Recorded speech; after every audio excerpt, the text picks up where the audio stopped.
Alrighty, hey gang, welcome back you guys. Another episode of Stove Chat. It's Stove Chat episode 50. How about that? I'm pretty surprised actually we're so far into this thing. So how are you guys? Happy Wednesday. Welcome back everybody. I'm Matt as always, and as you guys know, we're here at Stove Chat to talk about rocket stoves, rocket mass heaters, masonry stoves, cook stoves, how to build them, tips and tricks, how to use them, how to burn them. My website is in the description below, walkerstoves.com, and there you can find plans that'll help you build your dream heater. And that's what we're here for. We're here to talk about the concepts and the techniques and all that stuff. So one of the main reasons I put this on is to hopefully have all of us be a resource for folks who are building. So if you're out there and you're building, throw your questions in chat. Let's just, get the conversation going two ways. Yeah, so welcome everybody. Glad you guys are here. Happy to see y'all. Mark from our Culture Playground, you nailed it on the timing today, bud. Nice job.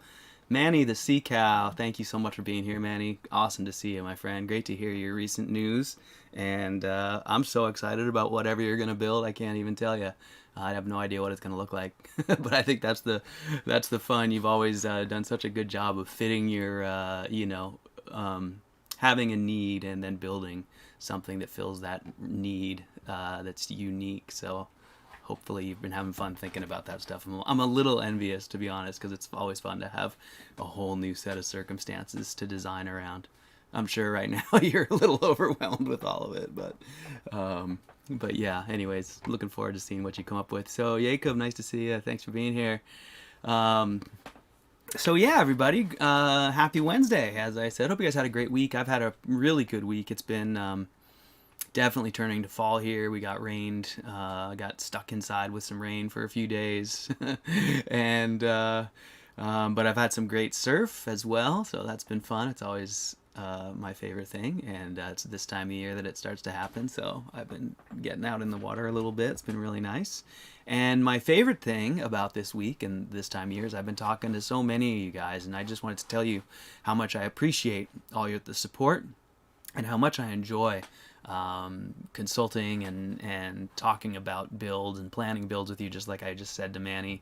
It's really a pleasure to hear from all you all. So thanks so much for all your support, all the plan purchasers, and all the folks out there building right now. I'm really looking forward to seeing how all that stuff comes together. So, and I'm really excited to be a part of it. So thanks everybody. So Brian Quinn, thanks for being here. Brian says, any way to convert a standard fireplace to something efficient? A friend had a standard heat out the roof fireplace and wants to make it heat the house better, home better. I was telling him about you. Any ideas how to incorporate old fireplace into something that heats? Yeah, Brian, actually, we've seen that successfully implemented, a conversion of some sort. I've seen that a few times, quite a few times. It is a bit of a challenge. It's definitely not an inconsiderable, project. It usually has quite a few hurdles to it, but it's entirely possible. Totally knew what you meant there, Brian. No worries. So one of the biggest things that we deal with the masonry heaters is that they're masonry heaters, right? So they're designed to utilize the mass of the masonry as thermal storage. As such, they need a lot of mass to really be the efficient heaters that we want them to be, so they're not just blowing the heat up the chimney, as you referred to with the standard fireplace. And in order to do that, we need to run those gases through the mass. Now, the standard deal with fireplaces is they've already got a ton of mass built onto them, but you really can't access it. And what is often the case is that fireplace is on a suspended floor, and only that fireplace, goes down through. It's usually part of an external wall or something. And this is a long way of saying that it can be a difficult conversion, first and foremost because often you can't come out away from the fireplace with any significant mass. So you're kind of stuck with the hearth and the fireplace itself. That's not always the case. If it's on a cement floor, on a floor level, and you can come out, that changes things. But there have been, what I've had folks do, and David Swanson, who's often here, I think has done something similar, is they will use my riserless core, since it has a low height requirement for a rocket stove. Most of the traditional rocket stoves have a tall riser. My riserless core stands, depending on how you build it, let's say 15 inches tall or so. And so what people will do is they'll use my riserless core plan. Actually, the tiny cook stove plan is really the best plan to convert a fireplace. And then build it such that the firebox and the core actually slides into the existing fireplace situation. You plumb the chimney down to a lower elevation. You can brick off the fireplace around it, and you've now kind of created like a bell out of your fireplace with the riserless core inside of it. You're only going to get a little, that's not as big of a bell as you'd like. Now, the ideal thing to do would be to either leave the core there or bring the core out, but then enlarge that bell out to encapsulate some of that hearth, and maybe even come out into the space a little bit, maybe building a hollow bench off the hearth or something like that. But as I said before, that can be a real challenge, because often there's, you're on a suspended floor once you get away from the fireplace. But yeah, so those are a couple ways to do it. If you go to my website, walkerstoves.com, and you look at customer builds, you have to kind of go through the menus, because my website only has, I think, 4 menu items that it shows, and then it says more, and there's like a whole bunch of sub-menus. But if you go to customer builds, there is some photos and a review from one of my earlier customers. I think his name was Dell, if I remember correctly, and he built a riserless core on his fireplace hearth, and it came out beautifully, and he was pleased with it. It didn't really heat the masonry that well, but he had like a half cooktop in the front half. The other half was stuffed into the fireplace, and that little half cooktop did a lot of quick radiant heat into the room, as well as what was coming out of the glass. And it's, he's really pleased with it. You can actually read his review on my website. So that might be a way to go. You might tell your friend, take a look at the tiny cook stove plans, and then just imagine lopping the bottom half off, because the bottom half is really all open space in that tiny cook stove. And so if you can picture the top half of that stove kind of tucked into your fireplace, that's what it would look like. So David Swanson, he did. I was right. He did say he inserted my riserless and placed it within the fireplace, and then a hot box on top. So he's got a hot box to it's like a radiator type box, just like the barrel would be. And then, if I remember correctly, David, I think you have a fan blower, kind of removing the air from all around that box and moving the heat off of that box out into the space. And that's a great way to go. That actually does a pretty dang good job of mimicking what you'd find in a fireplace store and most modern inserts. They don't burn as cleanly as ours do, but they use kind of the same concept of a hot steel box and then blowing the air out from the captured cavities behind it. So Marcelo in Uruguay, hola. I don't know if you can understand me, but I tried to look up subtitles, subtítulos in Espanol, and it won't.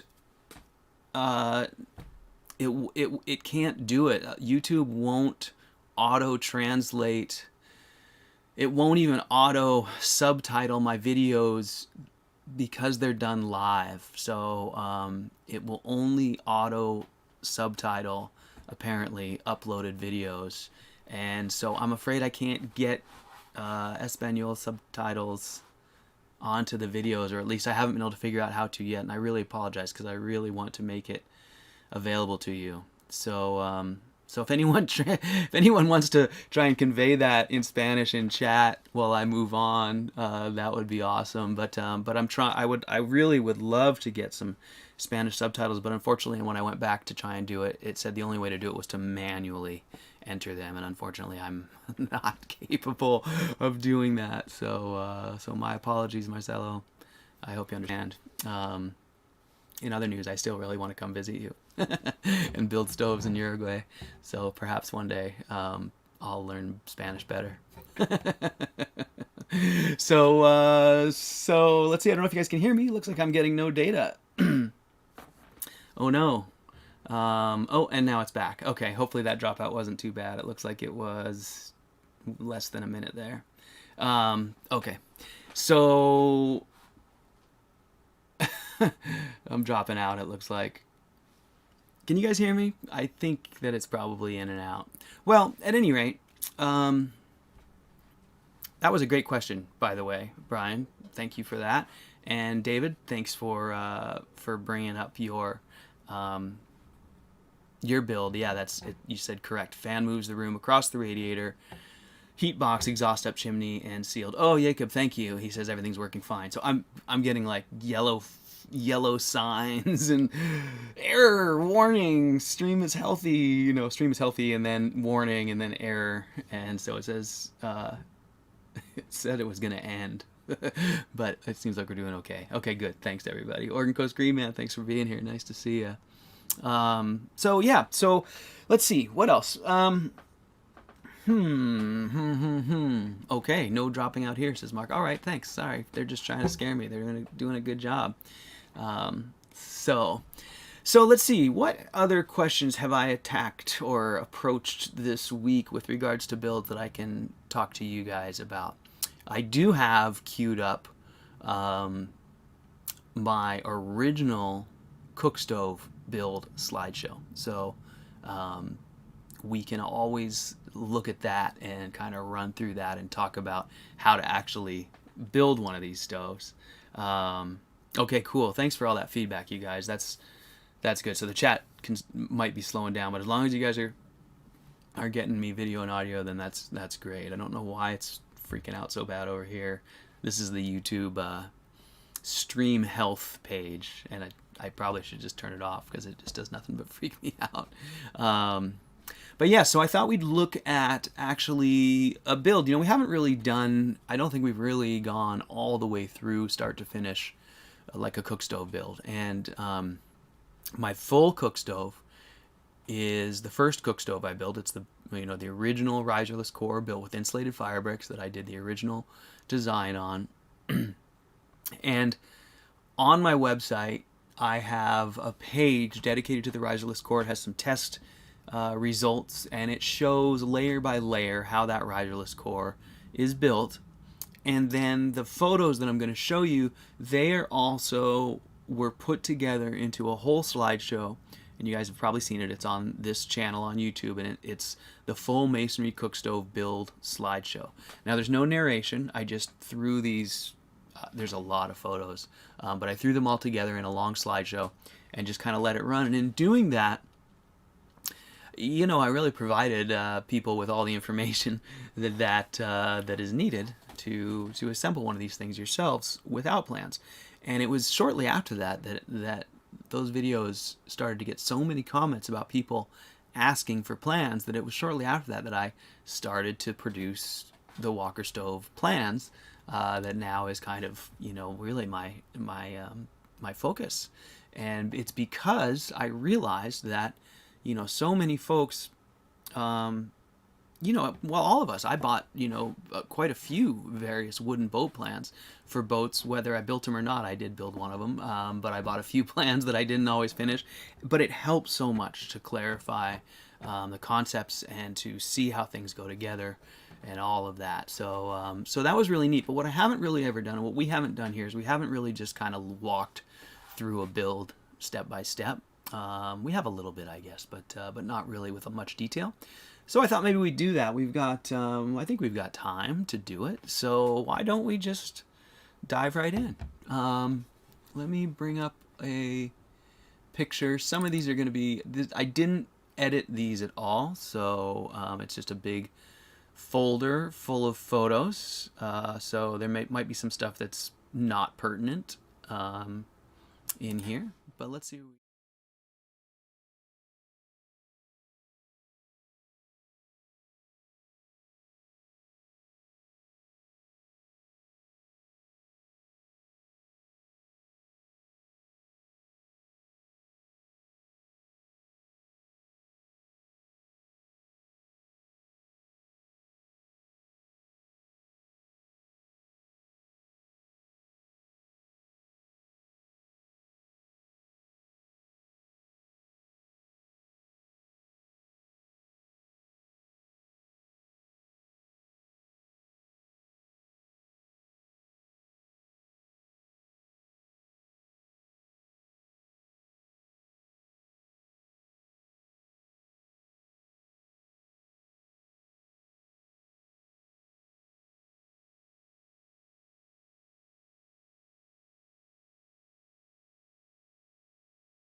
Yeah, there we go.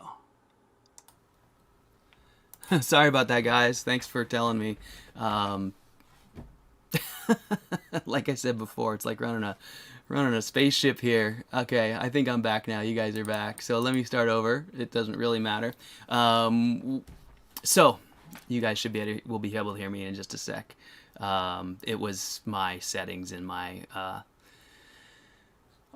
studio, the OBS studio, the streaming studio. It drops the microphone and it drops the camera every time I turn my computer off. And so every day when I come back to do this, I have to reset up. And of course, when I change screens, it drops them again. So my apologies. Thanks for telling me. Took me a while to catch on. So here we are back at the beginning. So here we are in my house. This is my full cook stove. This is probably like 2014. And here we go. So I cut that wall out of my house. That was like a bar. There had been a countertop on top of there, and there was cabinets here and the stove. And I just threw down this piece of 1/2-inch Hardy backer on the floor to give me a clean place to start the masonry. And then I stacked my cinder blocks. Now, I like to use cinder blocks sideways, sort of the wrong direction as a base, because this gives you a lot of airspace underneath the stove, and you can reach in there and monitor, and you can make sure you're not conducting a lot of heat down to the floor. So you can always, reach your arm in there and touch the bottoms of them. And my experience with these is that they do a really good job of insulating. I wouldn't put something super hot right on top. You'll notice I do have quite a bit of insulation on top of these as well, but they provide that all important air gap and an inspection point. So that's why I like to use cinder blocks, and I do use them sideways. I don't think there's any risk of blowing them up, even though they're not terribly strong this way, because when we build on top of them, we end up building a firm, base that spans across the top and distributes the weight pretty evenly. I wouldn't point load them like this. So hey Pete, nice to see you. Thanks for being here. So there's the cinder blocks. Just a simple thing. It looks really curved, but that's just the way it processed my camera lens. So now the next layer, like I said, so I used insulated bricks for the base layer underneath the whole internal part of the oven. So this is the oven floor, and this is also where the core is going to be built. And then I placed hard brick all around to carry the weight of the walls of the stove. And Jacob asks, while using insulated firebrick for core, is there any need for further floor insulation? And I would say yes. And of course, it depends on how much insulated core you have, but if you just use if the core just uses a single layer of firebricks, you absolutely need to add more than that.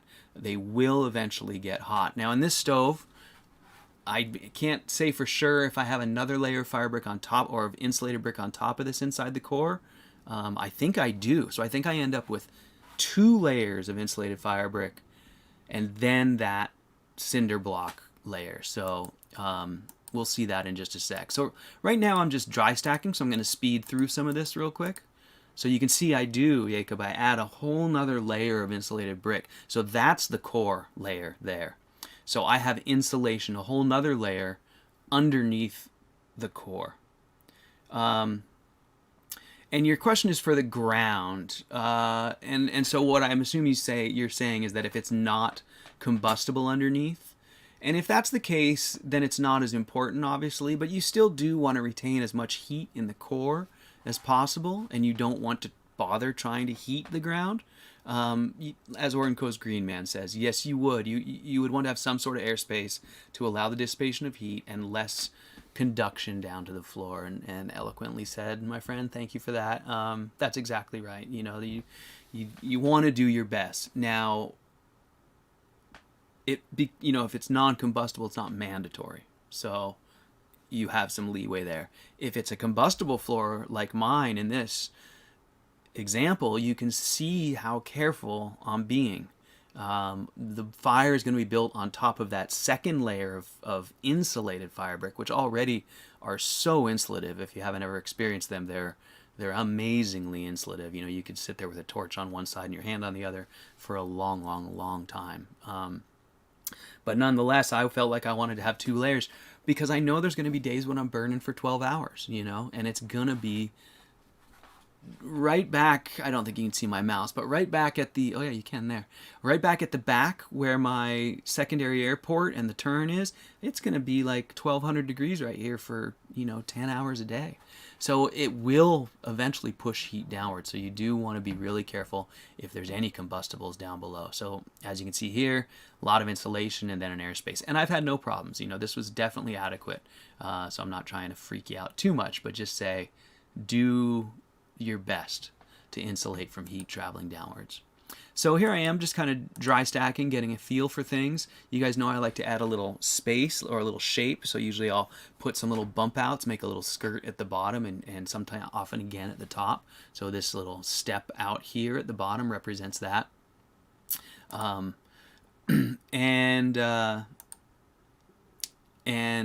let's see. So I think I'm just dry stacking. I think I'm about to tear this all down and then restart. Like I said, I didn't edit this. There's just a ton of photos. There's my core kind of stacked up there. And I'm kind of getting a feel for how this is all going to go together.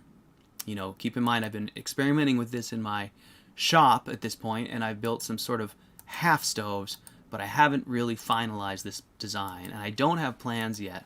I built this first and then created my first plans off of this. So I'm going to come back to this as we go. So I'm trying to figure out how my window is going to go around the back of the stove. And as you can see, I'm just dry stacking and doing all this dry. And so this is an important lesson. You know, you always want to kind of get your general plan up to a certain point figured out, dry stacked before you actually lay that first layer of brick. You can see here I've already worked out kind of my door, my lintels, and my side pieces on that door, and the window coverings, and how that's all going to go together. And that's because as soon as I start laying, I'm going to be starting to cut bricks, and I really need to know how it goes together and what I'm going to do at each place right when I get to that point. So I'm pretty sure this is all still just dry stacked, and I'm just sorting things out. And yeah, there was the door tucked in there, kind of figuring that out. And then I'm going to show some measurements. This is just, these were so I could show on the website the build, and other people could copy me. So I'm getting everything sort of documented here. As I said, I did build my plans off of this. So I'm going to kind of speed ahead here because I know that this is just me kind of getting the dimensions of everything correct. And then I'm going to disassemble this, as you can see here. And I take these photos. These are the photos on the website that show layer by layer how that core is built. So there's the core. And then right after we get through these, those are the pieces of the core, the layers of the core, right? Layer 1, layer 2, layer 3, layer 4. And now we're going to get into the actual build. I figure out my secondary air channel laying into the bottom of the core's floor, but still above that first insulated floor. And sorry for all the just snapping through all those photos, but I do want to show the build more than I want to show that. So here we go. You can see I'm starting to build. So now I have mortar underneath these initial row of bricks, and I think shortly here I'm going to smear the floor there with mortar to seal it. Now it looks like what I did in the oven was I put insulated firebrick under the entire oven, and then I made a hard oven floor with hard red brick over the top of that insulated layer. Again, really wanting to keep that heat in the oven. These brick will eventually warm up, and that will really add that to the oven's stability and ability to hold temperature. And Jacob says it's funny the thing, the imperial bricks are exactly the same size as metric here, according to my plans. That's crazy. That is really interesting, huh? That's fun. So, oh well, wait. It depends on which stove you bought, Jacob. Because if you bought the Continental stove, I did design that for European sizing. That was why it was called the Continental, because the client that I did the original design for was in Italy. So if you use that one, that's the reason why those bricks are that size. So here I think I'm just showing kind of how how this thing comes together. Pretty messy mortaring job, but of course I'm just throwing it together. So Manny says you just tuck that base layer of fire brick together with no mortar in between bricks. Yeah, that's right, Manny, I do.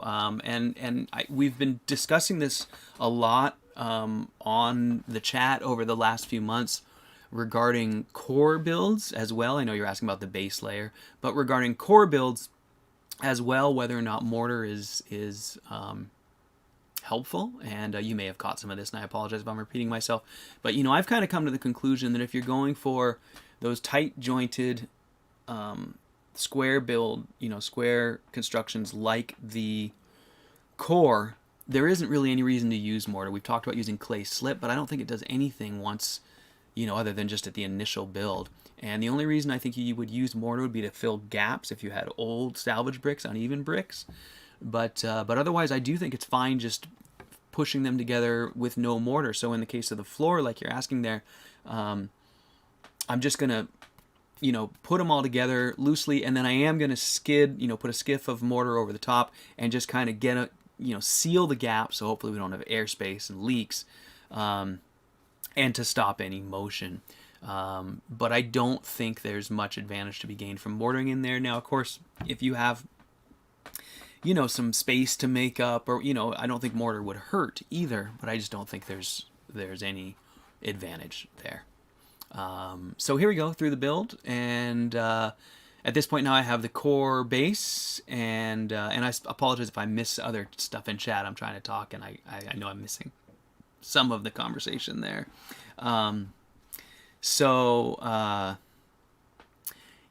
here we go, on from here. So during this time I had sheep, and here is a bummer lamb that I went and brought inside with a bottle of milk. So I was bottle feeding this little lamb, and she didn't make it, unfortunately, but she was there for a few days with me.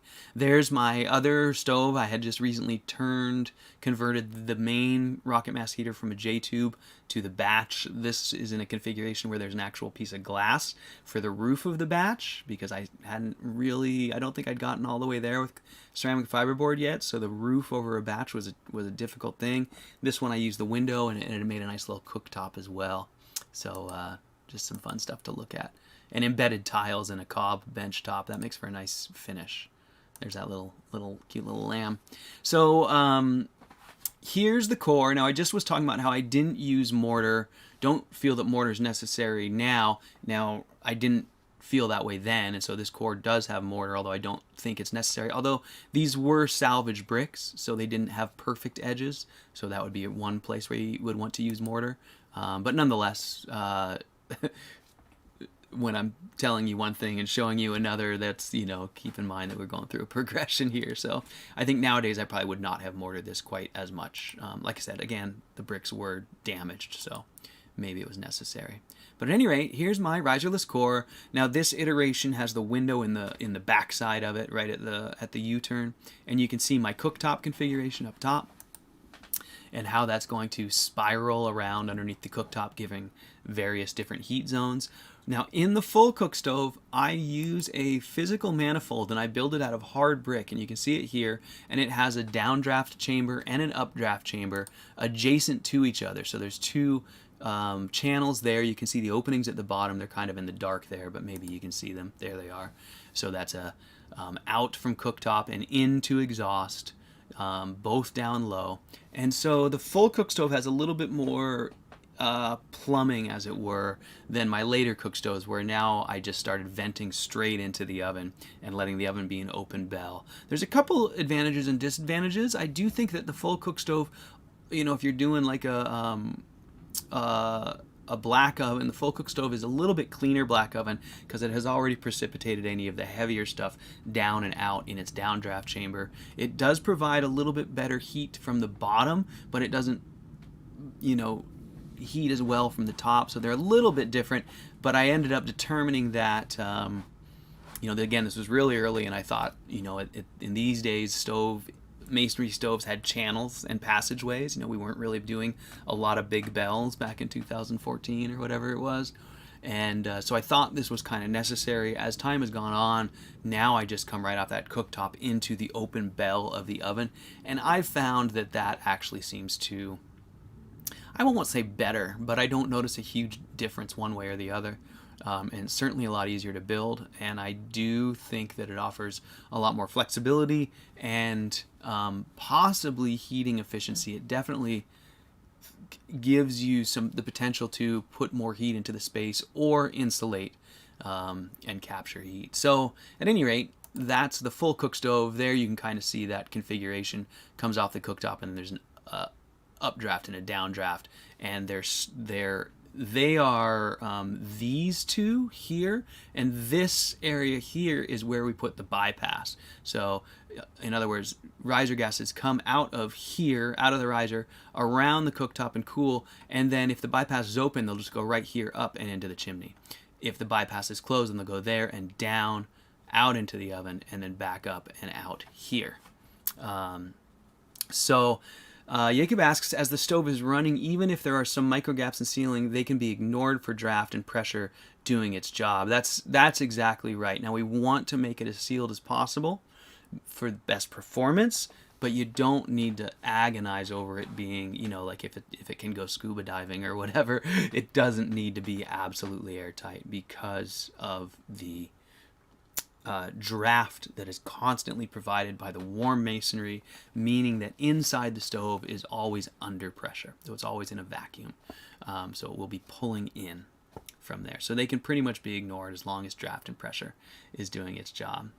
So Al and I will keep going through here, and I won't catch all the way up with you guys in chat because I will get too bogged down. So here's my core insulated fire brick plus heavy fire brick, or excuse me, heavy brick, just red brick, for the manifold. And that's actually an interesting thing. This has been together now for 6 years or 7 years, used constantly, and this red brick of the manifold is exposed to quite high heat, and it's fine.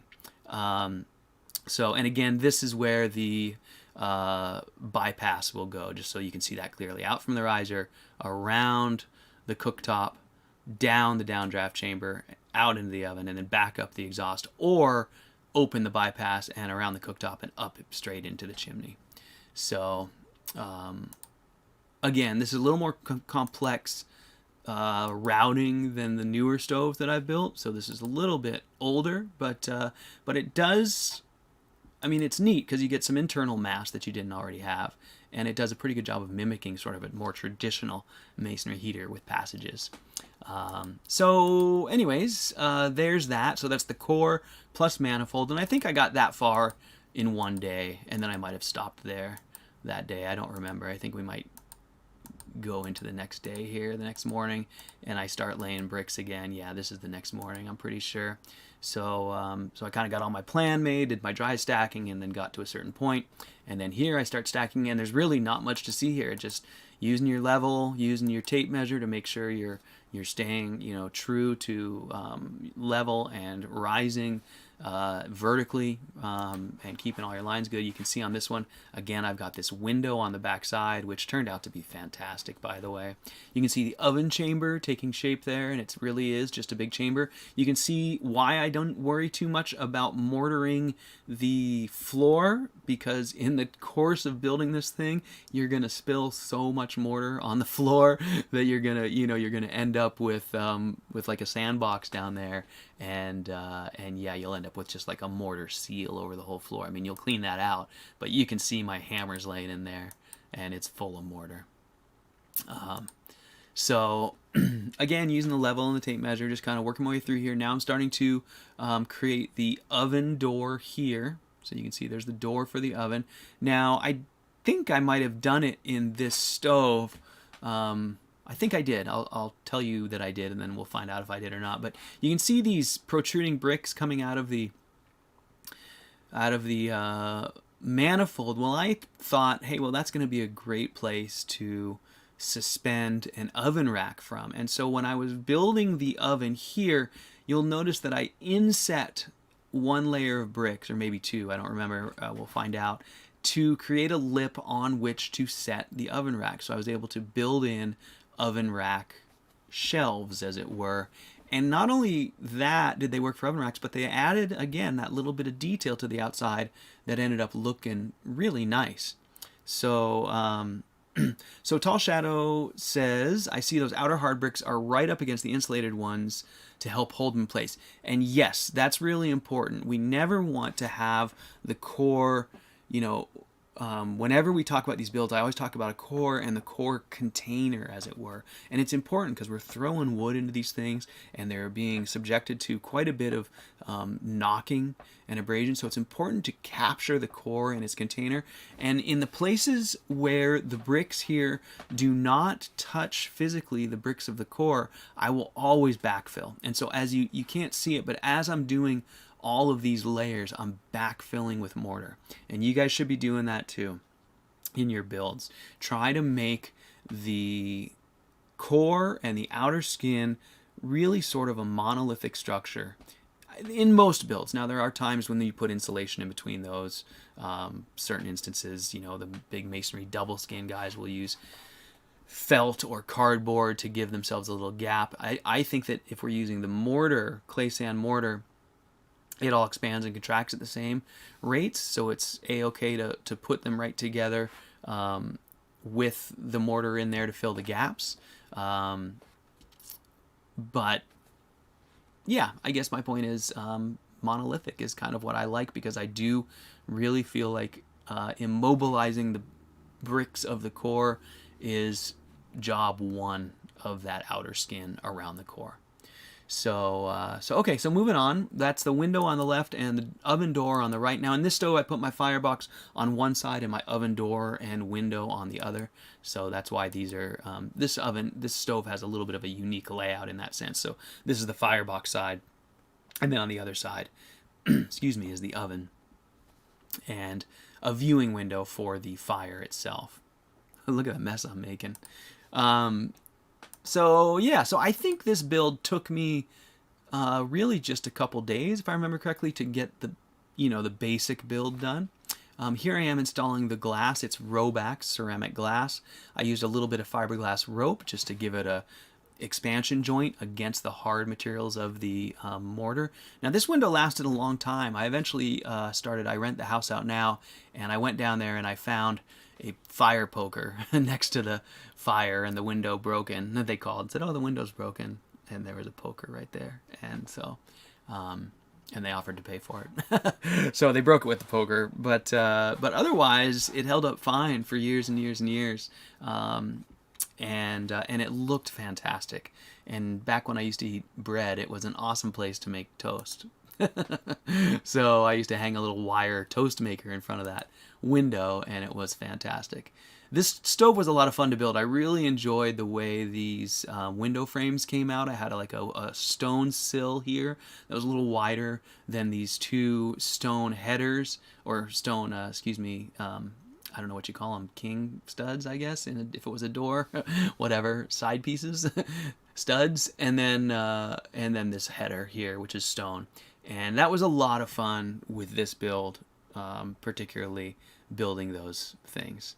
And then, yeah, Tall Shadow said, hate to see what your camera looks like. So for whatever reason, I think I was determined to create plans out of the stove, and I really wanted to document the whole thing. And yeah, I made a mess of my camera, for sure, because as you can tell, I'm taking photos all the time here. It took a ton of them.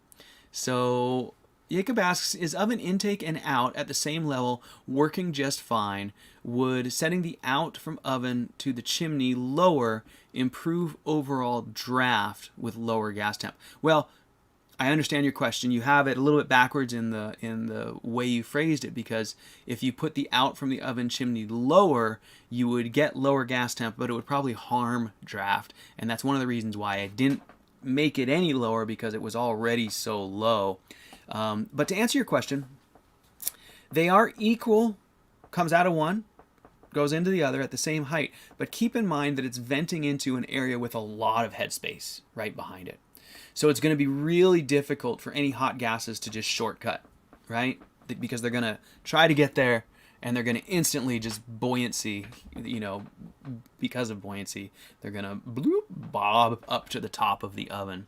So it's okay to have them at equal elevations as long as there is headspace above, where you don't want them at equal the exit is going right into a bell at the top level, which it can do. Like in my cook stoves, it does do that, and the gases go in and then they cool and drop, and in that case you need that exit lower. But in a case like this, you don't necessarily need it lower, because like I said, it's going to just, the buoyancy is going to take it out of the chance of getting drawn into that chimney exit before it can exit. And so I don't think that it's going to make a huge difference. Now, ideally you would have a little difference, but then I would have to have made a compromise with regards to how low I bring the hot gases into the oven, in which case we really would never have gotten significant heat down low. So, but great question. So we're just kind of speeding through this build. They're giving me yellow flags again on YouTube, but I'm just going to assume you guys can hear me. I'm going to try and speed along to something of interest here. You can see I'm just making a mess of mortar and building up. So we looked at the window side, and I think pretty soon here I'll do the door side of the framing. So there it is. I have again a stone sides and a stone header, and again this was just a lot of fun to do. It was really neat the way the header interfaced with the bricks and finding the shapes and the colors. I really enjoyed that aspect of it, and I would love to build a full stone building, like with a inner brick skin and a stone outer, but of course fancy stone is pretty expensive, so it can be tough to achieve a whole build that way. But at any rate, I'm using that piece of secondary air tubing there to hold the door in place, and I don't remember if that was just for sizing or if I don't remember. I think I ended up fastening it in place, but I ended up building a custom door for that. So okay, so moving on. Let's see. So there's the oven manifold. Yeah, you can see it there. As you look at those in and outs in the manifold, you start to realize what the challenge is of building this thing. When the oven, or excuse me, when the core and the manifold were there by themselves, it was like, oh, that's going to be easy to build with. But once you start to build it, you realize you don't have that much height before you're, it's too tall to cook on. And even width, this is a pretty big stove, and I used up a lot of that room doing the manifold. And so you can see that if I went any higher or lower in those openings, it would really change the location in the oven, and you'd start to have like a real dead spot down low, or whatever. So at any rate, that's a lot of the decisions that come with how things go together.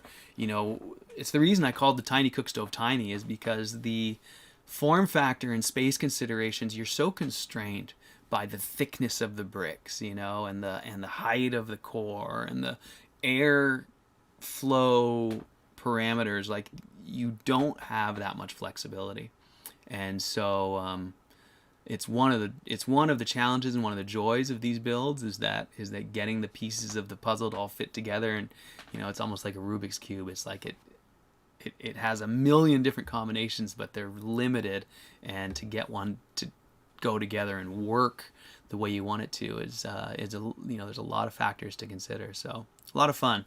Anyways, here it is coming together. This stove, it's still just probably, I won't say it's my all-time favorite build, but it's just a wonderful build, and it works so very well. I mean, it really is the most wonderful centerpiece to your home.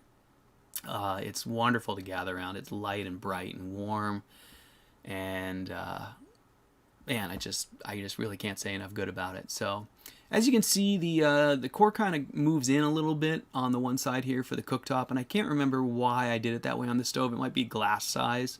I think that might be why that was. But at any rate, so I have a big gap there, so I'll end up filling that with, I think, perlite and clay to fill any gaps around the core. And Yeah, so you're right. You can add a really long bench. So, so there I am using some angle iron steel to cover the top of the oven span. And in this case, I'm getting pretty close to the top of the stove. So I do that to save space. It looks like I welded it together to be double wide. I don't remember doing that, but apparently I took some angle iron and then added, welded on a little another piece so I could just put bricks right across the top of it. Now in those days, I think that I was probably a little more cavalier about my interfacing metal and ceramic, and so I just buried that in mortar. And so far, so good. Nowadays, I would want to see that kind of wrapped in some ceramic fiber or something to give you a little bit more of an expansion joint. But just goes to show that you can learn along the way. So here's the top, and now you can really see how the stove works, right? There's the core, moving over to the manifold, to an open oven, and it's just that simple. It's a real simple build. It's a brick box around the internal combustion engine. And this really set the tone for all the builds to come.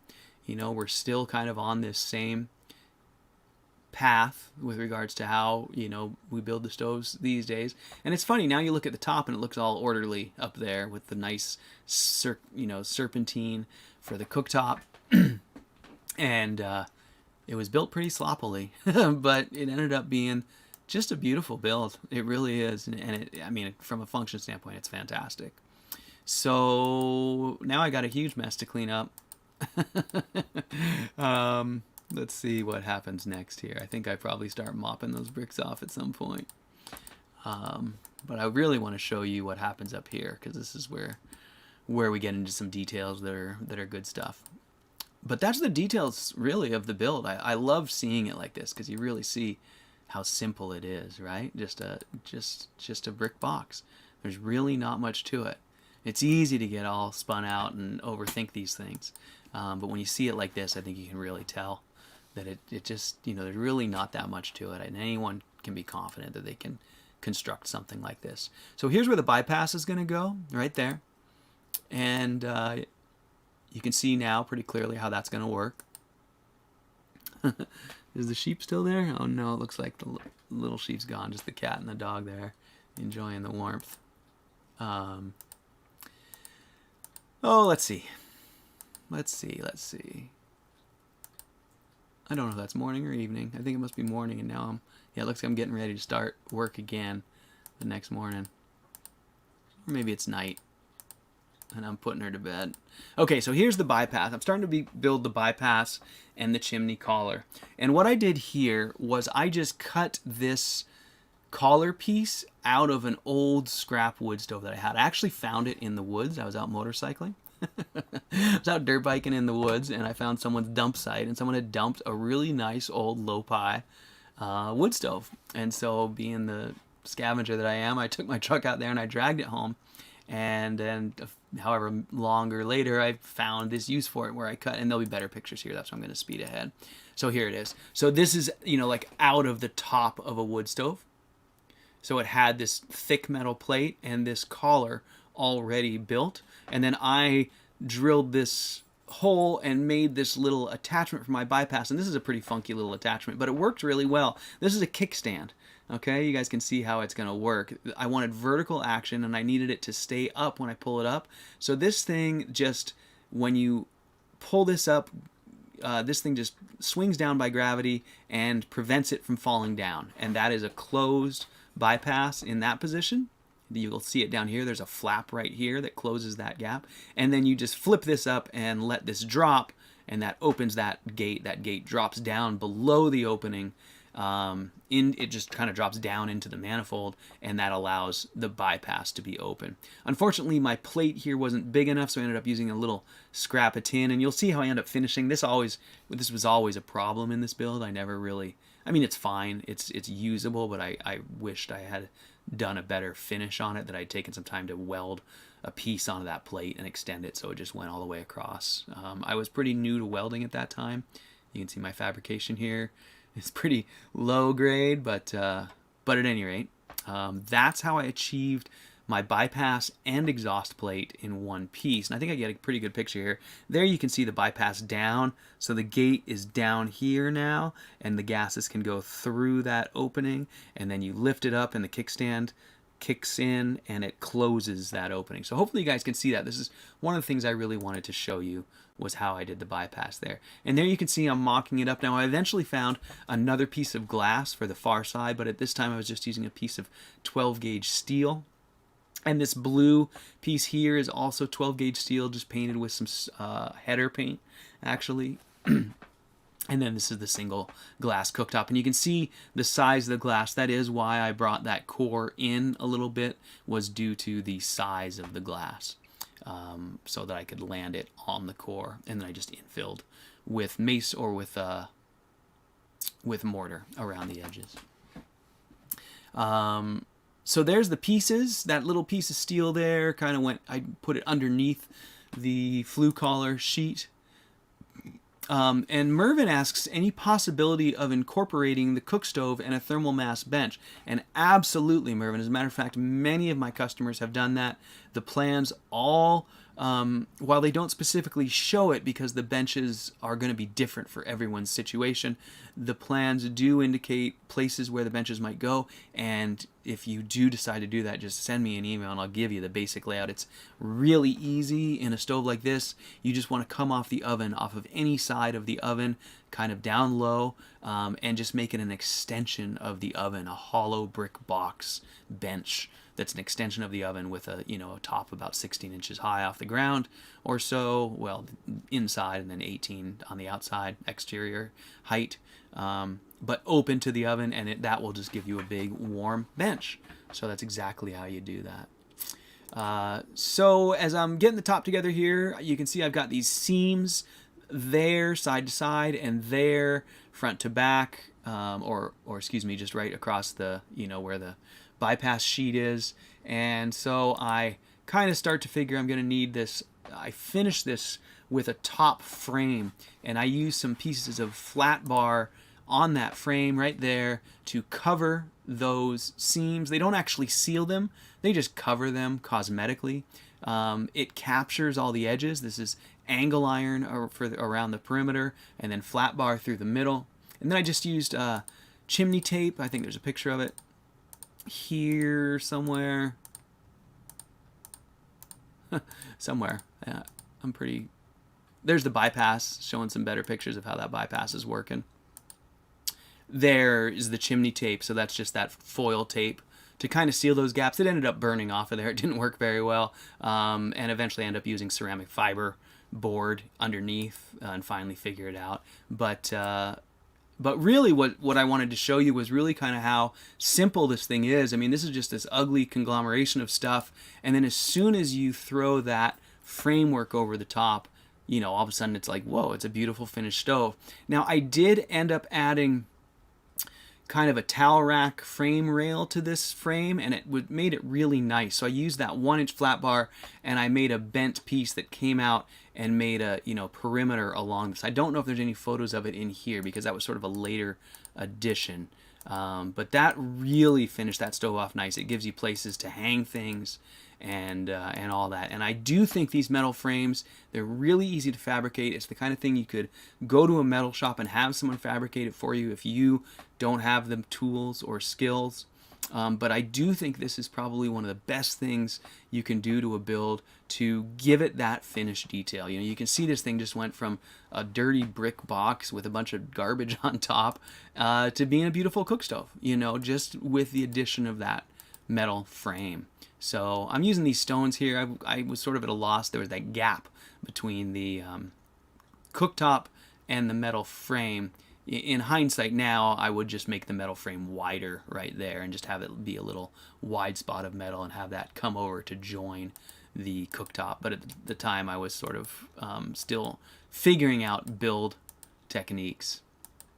But as you can see, it's becoming, a pretty finished thing. At this time, I just bricked over the oven opening here. I did have a door. I got a cast iron door, a cast iron boiler door that I bought off eBay. that I use for my oven door. Still, that was a great purchase. Highly recommended. So let's see. I think that's just about it. I will get back up with your questions in just a moment. I just want to see if I get a little more. I know there's some burning pictures as well. Here I am lighting it. Oh, actually, there's a pretty neat picture of how I start my fires. So this is the configuration I like to use to start fires in all of my horizontal burning rocket stoves. Is I will put this little configuration there where you can actually put your then burning match or piece of paper right in front of it, and if the stove is drawing, it pulls the fire through this little structure, and then I'll build on top of that. So there's, you can see it building up. Then I'll build on top of that with my real pieces of wood, and what that does is gets it burning from that far end of the firebox and then burn its way back through the wood. So there's the window. This is right when I just lit it, so everything's wet and it's not that spectacular, and it's making some soot, but eventually it gets burning clear, and you can see what a great show that is. It was so enjoyable to sit in front of that. I tried putting some tiles on top of the steel. You can see it warping with the heat. Like I said, eventually I changed to glass over there. That didn't end up working out very well with the steel there. So I think that's probably pretty much it. We don't need to find all the rest of the evolution of those, of that stove. It does continue to progress as I clean it up and build the frame better. But it looks like I'm just trying to document it at that point. So that's enough for now, I guess. We're right about at the end of the hour here. And yeah, so there's a build, you guys. That was fun to look at. Let's go back and just look at that last picture one more time. Yeah. It got a lot prettier. But that's still pretty good. So the door's going to go, the door's going to go there. And yeah. All right. So let me catch up to the chat here. So Mervin says, can I have your email address so I can obtain build plans? Mervin, all you need to do is in the description of this video you're watching right now, or any of my channel, is the link to my website, walkerstoves.com, walkerstoves.com. So go to walkerstoves.com, and I've got all the plans available there for sale. And if you'd like to email me, I'd be happy to chat with you. You can email me through the website as well. So walkerstoves.com.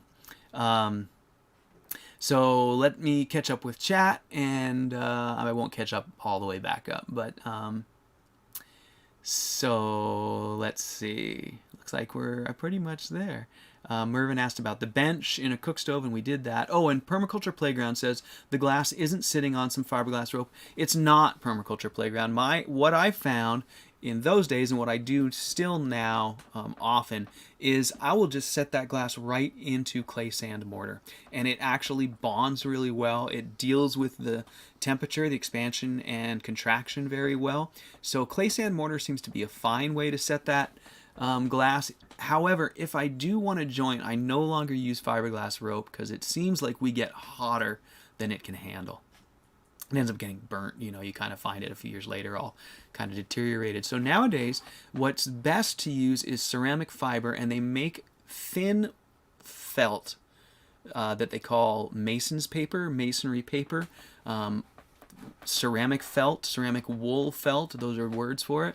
And you can buy it in like 1/4 inch thickness, 2-inch wide strips on a roll, or 1-inch wide strips on a roll, and it's just the perfect material for seals of your ceramic glass top, seals around your doors, seals around your bypass, anything like that. So masonry paper or ceramic felt. So let's see. Mervin says, the mass bench, would it be an air bench or thermal mass, and could it possibly be a thermal mass using water, so to get hot water without compromising the draft? You can, Mervin. The simplest mass bench is just a brick bell, so a hollow brick bell with the gases flowing through that freely, just like the oven is in my stoves. But you could also do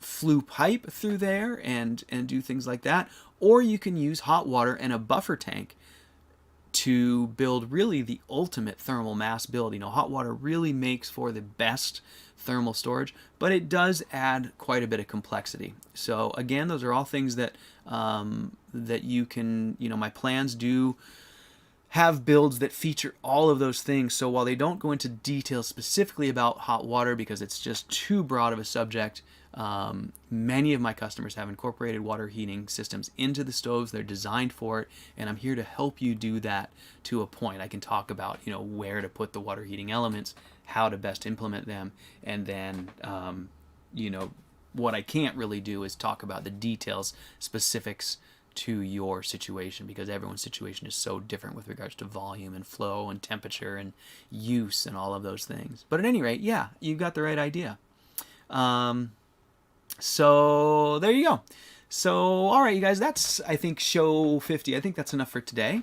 We'll be back next week. We'll do episode 51. I think that episode 51 is probably going to be my last regular weekly show for this season. I'm going to hopefully be doing some traveling and some surfing in the coming months, and I will try to come back, and I don't think I'm going to say I'm not going to do any stove chats. I just don't want to have a weekly show because I don't think I'll be able to do that. But I am going to explore doing shows from the road, and so I'd like to come back once a month and do a stove chat. I will try to do the announcement. You know, if I schedule it on YouTube, I think it sends you guys an announcement. So I'll try and do that a few days before I do a stove chat, so you'll know when they're coming. And I'm also going to try to, as I talked about before, I'm going to try to go back through the existing stove chats and curate some of the really good segments out of those. And I'll post those as videos. That's something I can work on during this winter. I'll be posting those as videos, so hopefully paring down some of the chatter and just kind of posting some relevant videos out of stove chat. So if any of you have any stove chat gems, any favorite pieces of information, please send them along to me, because obviously there's a lot of material to go through, and I'm sure I'll miss some good stuff. But I'd like to provide a way for people who aren't stove chat regulars to be able to access some information that's in these things, because I've gone back and we've covered some great stuff. So yeah, so I will still be around and doing all that. But anyways, that's all beside the point. We've got another show next week. So I just wanted to let you know it's probably the last regular weekly show for a little while. So if you've got questions or you're working on a build, by all means, next week is going to be the best time to address some of that stuff. Send me your photos, send me your stories, send me your builds, and let's get back next week and see where we're at. So, all right, everybody. Oh, wait, Oregon Coast Green Man throws in a little bit of a cheapest ceramic fiber deal he found was on Zorro. Interesting. 4-foot by 25-foot roll for $200 delivered. Wow, that's amazing. I assume you're talking about wool, and you could cut off 1/2-inch wide strips of that. Yeah, that's perfect for sealing. And that was 8 pound per cubic foot, which is denser than 6 pound. Yeah, that's I like that density. All right. Okay, so don't say goodbye yet, you guys, as far as the show goes. Come back next week for episode 51. We'll have one more great show, and please do send me your photos. I'd love to go over some of what you guys have been doing, working on, building, if we can. And yeah, that's that. So I think I'll hit the outgoing video, and I'll see you guys next week. So thanks for being here, you guys. Thanks so much, as always, for your support and your kind comments and help with making this thing so great. I really appreciate it. I always enjoy our time together. And I'll see you guys next Wednesday. Have a great week, you guys. Thanks. Bye-bye.